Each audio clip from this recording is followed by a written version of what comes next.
Annyeonghaseyo. Annyeong! Ayan, nandito na tayo as you can see sa Incheon International Airport. So, anong oras na time check?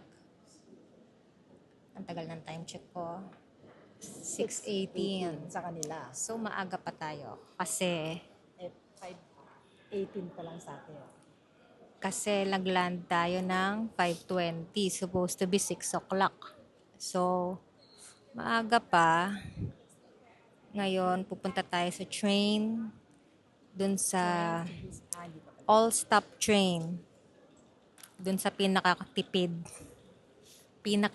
na transpo papuntang Seoul. Sige. Alis na ba tayo? It's up to you. Hawak. Gawang boss. Gawang susundan ko malay ko ba rin. Susuot ko lang tong mic. Let's go. Sundan natin yung Yung mga tao. Airport Railroad. Huwag yung mga tao. Kasi baka kung saan pumunta yan. Ayan. Sige.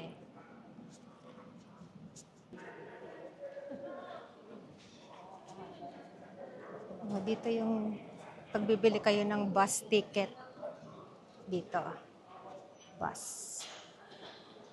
Pero since sa Seoul Station lang malapit yung hotel natin, kaya rin na natin mag-train sa Seoul Station. Pero kung sa Myeongdong tayo magstay, magbabas tayo para hindi na palipat-lipat. Ayan. So, follow lang natin yung Airport Railroad na sign. Oh, wait lang. Airport Railroad, dito daw tayo. Iwan na po natin yung cart. Sorry. Ayan. Sa baba tayo dun. Ibaba mo na isa-isa yan.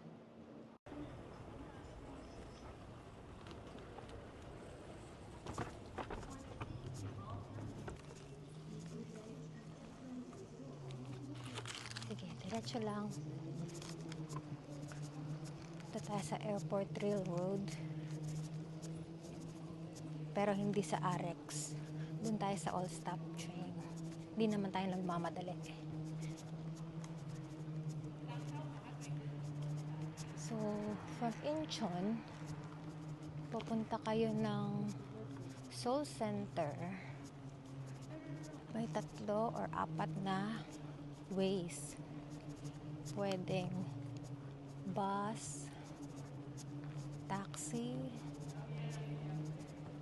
train, Arex, yung express, or yung all-stop train. Meron pa ba ako naiwan? Yun lang yung alam ko. Unless may susundo sa inyo. So, nasa na ba yung all-stop train? I think it's somewhere here.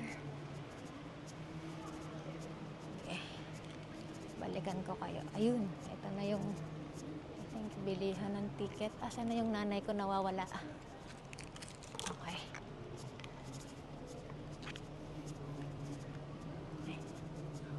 Oh, Light of Masterpieces. May garden na rin.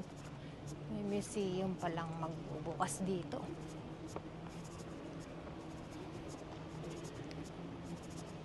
Airport Railroad.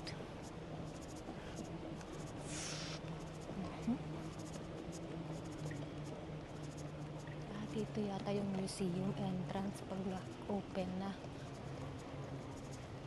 Ayan, nakita ko na yung all-stop train. So, dito yung bilihan ng tickets for all-stop train.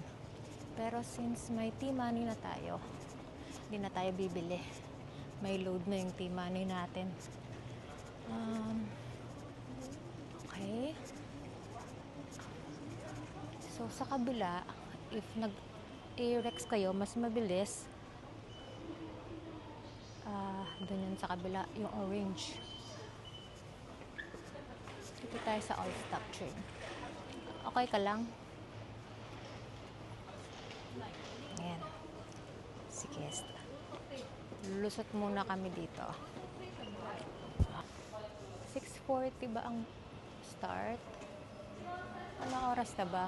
May 6:40 na ba? 10 minutes pa. Oh no.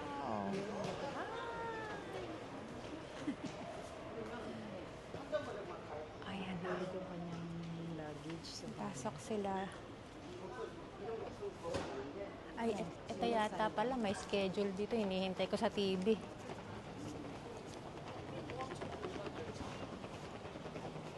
Ano ba to? Wala ako naintindihan. Wala pala yung destination. Anyway, ito ang subway system sa Seoul.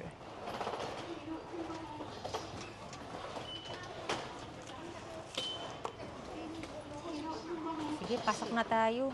Tignan natin kung maligaw. Asan na yung ano ko? T-Money card.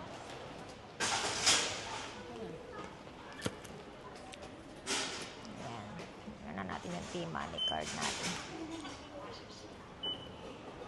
Kain pa rin yan. And let's go.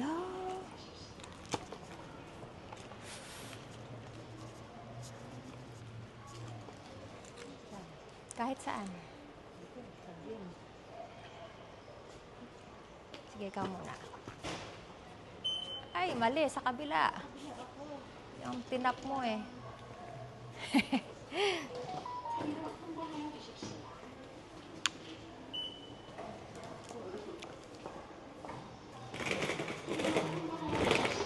Ayun na nga. Nahirapan mag-tap. Nakaka-vlog. Seoul Station here.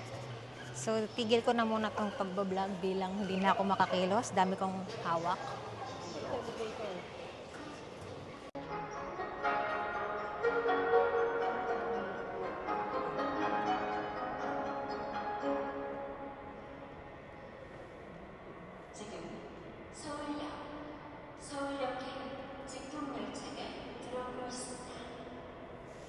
Diyan na yung train.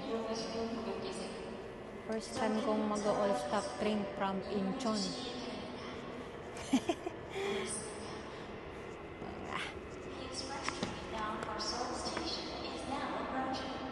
Okay. Express?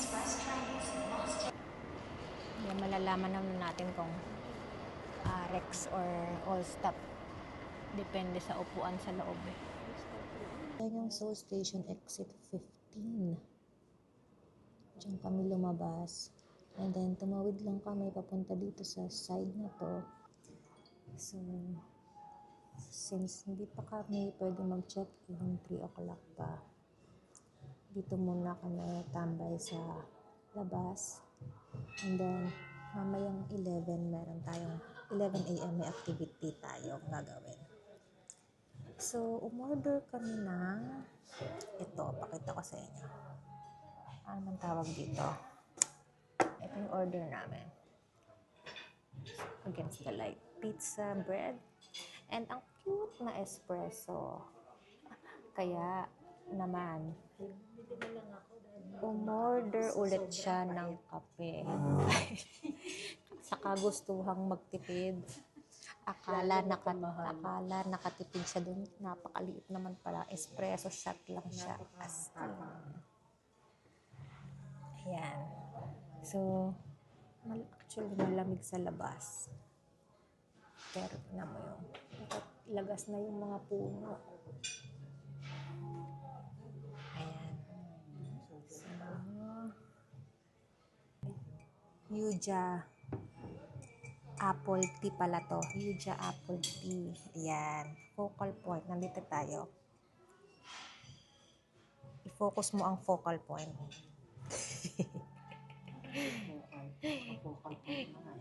Sige, tignan natin kung paano bang mag-focus ng mga bagay-bagay dito.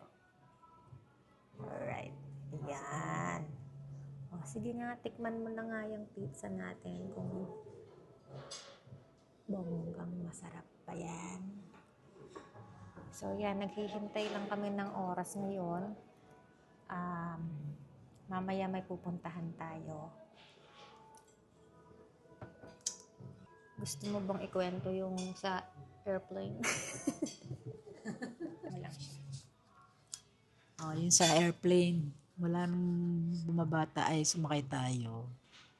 Anong gusto mo? Yung katabi mo walang katigilan sa pagkikwento o yung katabi mong aligaga mula umpisa hanggang sa bumaba tayo ng eroplano. Grabe. Limang asukal. Nilagay lahat sa kape niya.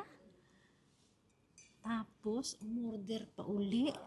Wala nakatigilan ng pag-inom ng tubig, pag-order ng juice. Apat na balik siya sa CR.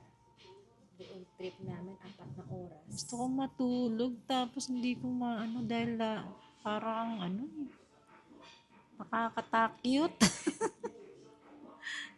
Actually, akala ko nung una wala akong katabi. Kaming dalawa lang dun sa 3 upuan. Tapos, maya-maya, nung bago mag-depart yung plane, biglang may naghahabol, hingal na hingal. Parang as in pawis na pawis siya, biglang sa akin pala tumabi. Doon pala siya. Sabi ko, hala, ano to, nakakatakot. Bakit? Paano to nakapasok? Akala ko naliligaw siya or what. Tapos siya, naka-army na shorts. Tapos, Marine, US Marine yung bag. So, hindi ko alam ano ba to sa Special Forces. Tapos, buong flight, siguro, hindi siya mapakali. Parang, ilang beses niya tinupi yung jacket niya, binubuksan yung bag, kinakalkal yung cellphone, ganun ng ganun. Tapos, suot ng sombrero, maghuhubad ng sombrero, magtutupi ng jacket. Hala, sabi ko, hindi na siya tumigil gumalaw. Ang dami niyang energy sa katawan, pwedeng pahingi. Tapos CCR. Tapos nung nag-serve na nung pagkain, tapos na kumain. Di nag-offer na ng kape tsaka tsaa. Hindi siya ng coffee.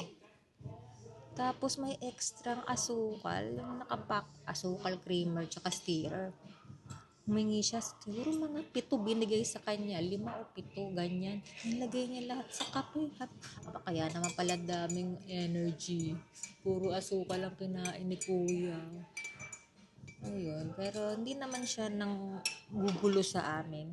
Magulo lang siya sa sarili niyang upuan. Mukha namang hindi naman nang gugulo sa ibang tao. Siguro Pero mukhang may problem siya sa pag-iisip, no? Yun lang. Medyo yun yung nakaka-anxious na ngayon ko lang na-experience yun sa Philippine Airlines. Tapos, pasakayin. Oo nga Problema yun Baka yun? nag-serve sa country kaya may special ewan ko. Pero hindi siya mukhang Pinoy. English siya ng English. Yan? Tapos ba? Kaya nakausap niya kasi yung flight attendant, English siya ng English.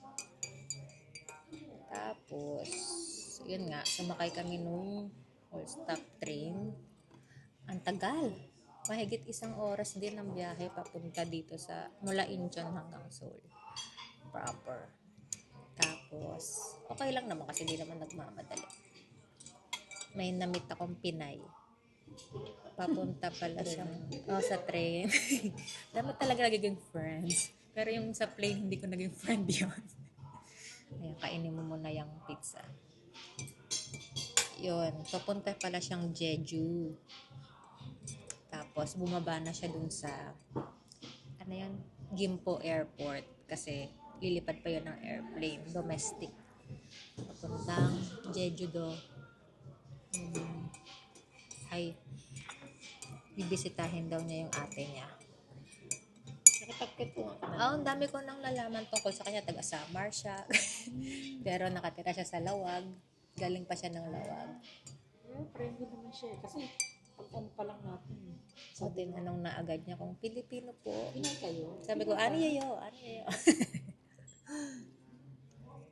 Hindi kasi joke lang. niya nagtagalog tayo. Ayun. Kasi Patikim nga. Ay, hindi kung ka ikaw lang ang kumuha titignan hot niya, sauce. hindi niya akalain Pinay ka. Ako Pinay na Pinay. Hawakan mo muna to habang mag-slice ako dito. Ay, ano ba to? Ay, Wala ko ano to, sponge. pwede din. Dual purpose yan.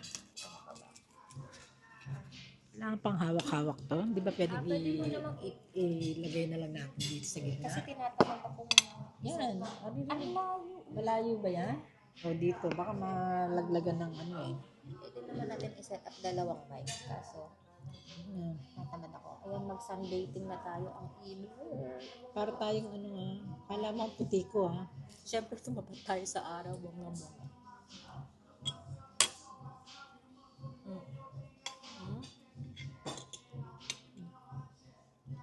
PR ka na. Busog pa ako eh. Kaya yung si Alden, hindi ko maintindihan kung alin din yung flash eh. Ala. Baka mamaya mapindis ko na naman yung bubuga sa mukha ko. Ipakaya natin yung mga dumaga ang mga sasakyan. Malapit na dyan. Konting lakad. Wala kong tanaw nyo na. Yung Lotte Mart. Parang supermarket. Malaking supermarket. Nagpunta na tayo doon natin. Yung tayo nag-grocery. Nung bumili tayo ng ano? Mga pasalubong. Hindi, yung mga, hindi yung mga K-pop na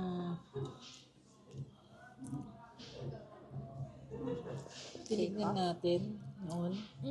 Ay, hindi. Iba Diba, yun. Iba pinili yun. kang ano. Doon yun sa may Myeongdong Park. Sa Lotte. Lotte din yun, pero iba. Ito yung supermarket. So, bukas siya hanggang midnight. Pwede tayo dyan mag-grocery. Palapit lang. Peso ba? Hindi naman naiinom. At hindi naman yung napaka-cute mo ka-espresso. Matapang eh. Pwede kaya Baka mag-warga yung chan ko. ano Ano nyo naman masyado guys. Ang cute. Isang, ano ba to? 2 inches? 1.5. parang 3 sip ka dyan. Kaya lang, Tatlong fit at gising ka ng 3 araw. anong tissue? Bigay? Ang tapang nga at ang lamig na. Baka matutuwa. Walang tissue. Hindi uso ang tissue sa Korea. Sabi. Hindi ko type. Ang pait. Ang pait, guys. Hindi ko alam kung naririnig nyo kung ang layo pala ng mic. Bakit ba guys ng guys ang mga vlogger? Pwede namang gals. Rush hour na. Medyo. Naman yun. Pumasok kaya sa... Iba mo holiday sa atin. Papasok ka na si papa mo. Sipag si Boy. Sipag siya. Dami daw naman gagawin. Actually, dito sa focal point, ito rin yung nakita kong isang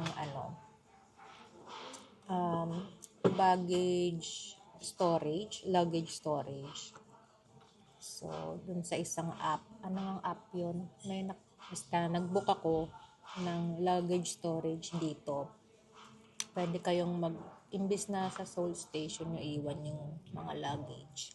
Pwede sa mga ganito, mga establishments na nag-a-accommodate. So, pag nagpunta tayo ng Nami, mag-overnight kasi doon,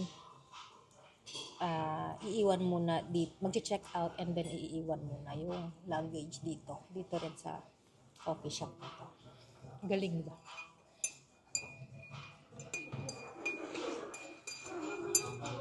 Konting sakripisyo kasi walang escalator. Walang elevator. Ay, oo nga. Hagdan pala kasi akala ko naman, mag-isa ko lang nung binook ko yung hotel. So, okay lang akong maghagdan. Kasi second floor lang naman. Isang flight lang. Eh, biglang kasama ko pala si mama. Senior. Nakakiri lang. yung pagsistayan natin dun sa ibang lugar, mas maayos-ayos, mas magaganda. Ito kasi ano siya, konti lang yung hotel na malapit dito sa Seoul Station. Binook ko talaga yung malapit sa kanya kasi marami tayong sasakyan dyan. Dito rin tayo sa sakyan, papunta namin, di ba? Diyan din tayo sasakay papuntang Busan. So, okay lang. Malapit lang talagang tatawid ka ng mga kalsada. Pero anong tsura sa loob ko lang? Hindi ko pa rin nakikita, pero doon sa picture, ano yun bunk bed. Sa taas na lang ako. Yan yung pinakamura kong nakita na medyo maayos naman. Init, baka umitim ako. Baka mag-sunblock masyado. Yung sunblock ko kagabi pa. Wala nang bisa. Lalakad pa tayo sa labas. Sabi mo, umanap ako ng Dala mo ba? Dala mo yung sunblock. Ay, Sunscreen na nakasashay. kami ba? Mamaya. Sa nag-CR. Ano na yung binili mong kape? Kape. Masarap na. Mas na tolerable. Kaysa naman dito. Ito, 3 karto. Puro rot ka dyan. Hindi dapat dito, may hot water at saka bonggang cream. Ay, may cream pala ako dito. Ay, habis siya. Ngayon mo lang naalala. Ang sakat na ng tiyan ko. Nag-acid na Diba may cream ako dito? Sana may tayo kay kuya kasi ang kinuha niya yung sugar Si Kuya. Grabe Dapat nagpa-autograph ka sa kanya. limang sugar. Sunod-sunod tapos nagkalat pa rin sa sa lamesa niya. Ano ba yan? Nakakatakot na ako. Baka biglang siya Pero nung Running na hindi ko maintindihan yung tsura niya napansin ko naman na mukha siyang safe. Kasi nung kinakausap niya yung mga stewardess, mukha naman siyang friendly. Sabi niya doon sa isa, nung nagsiserve na ng food, remember me, I asked for water earlier. Kasi humingi na siya ng tubig nung maaga pa. Sabi niya, you're a lifesaver. Siguro uhaw na uhaw talaga siya kasi pagod na pagod. Tulog ka na nata nun. Ako nakatulog. Hindi ako nakatulog dahil kay kuya. Hindi ka talaga makakatulog. Siyempre, sa airplane, papatayin pa yung ilaw, di ba? Hindi siya. Dapat bukas, binuksan pa niya yung ilaw niya talaga. Ayun. Hindi kasi hindi pa siya tapos. Hindi pa siya tapos magtupi ng mga damit niya. Dami na. Talaga? Tinupi niya mga 3 or 2 jacket ba yun? Nilagay niya sa yung packet ng upuan sa harap. Bakit niya nilalagay doon? Maiwan pa niya yun Hindi, lalagay niya. Tapos ibabalik niya sa bag. Tapos susuot niya. Tutupiin niya ulit. Hala, hindi niya alam anong gagawin. Ano niya, isip niya. Parang Nagsa-cellphone siya. Tinatry niya yatang buksan yung internet. Nakikita ko kasi yung screen Wala, nag-internet pa siya. Busin mo yan, nakaab. Hala, busog na ako. Ito, tinikman mo. Ano yan? Parang citron hot tea. Ay. Sige guys, i-off ko muna kayo. Ubusin ko lang to at maululubat na kayo mawawala na. Mawawala na. Lobat ka na, matulog ka na muna. Babalikan ko kayo. Bye-bye. Ayan, we're back. Dito pa rin tayo sa focal point. Sabihin ko na kung ano yung next activity natin habang nasa CR si Mama. Punta tayo sa Yongsan at nagpabook ako ng personal color analysis. Wow, analysis? Gusto pa rin mag-analyze. So, dito, ano bang meron dito? Ay, tignan natin kung ano yung mga bagay na colors. And, colors daw sa ating skin, ganyan. Bagay na mga makeup, kahit hindi naman ako nagme-makeup masyado. So, para, ayan, fashion color, lightness level, makeup kit, accessories, anong mga bagay na accessories gamitin, gold, silver, rose gold, and then, i-analyze din daw nila kung ano yung magandang hair color. Wow! So, para first day pa lang natin, bago tayo mag-shopping ng kung ano-ano, alam natin kung ano yung bagay. So, let's see kung mag-improve ang ating style. Ang ganda pala ng lighting dito. Hindi masyado, buting lumipat lang ako ng table. Ang init na kasi rin. Sunbathing. Kulang na yung sunscreen ko. So, 20 minutes lang naman yung biyahe from here. Mag-ano lang tayo, isang train, subway. Tapos, 11 o'clock pa kasi yung appointment. Baka sobrang aga tayo. Doon. Pero okay lang. Let's give time para sa mga ligaw moments. Totoo lang guys, gusto ko nang matulog. Pero dahil 3 o'clock pa yung check-in natin, wala tayong choice. Dito lang. Andito ako sayang naman yung oras kung hindi namin lulubusin, di ba?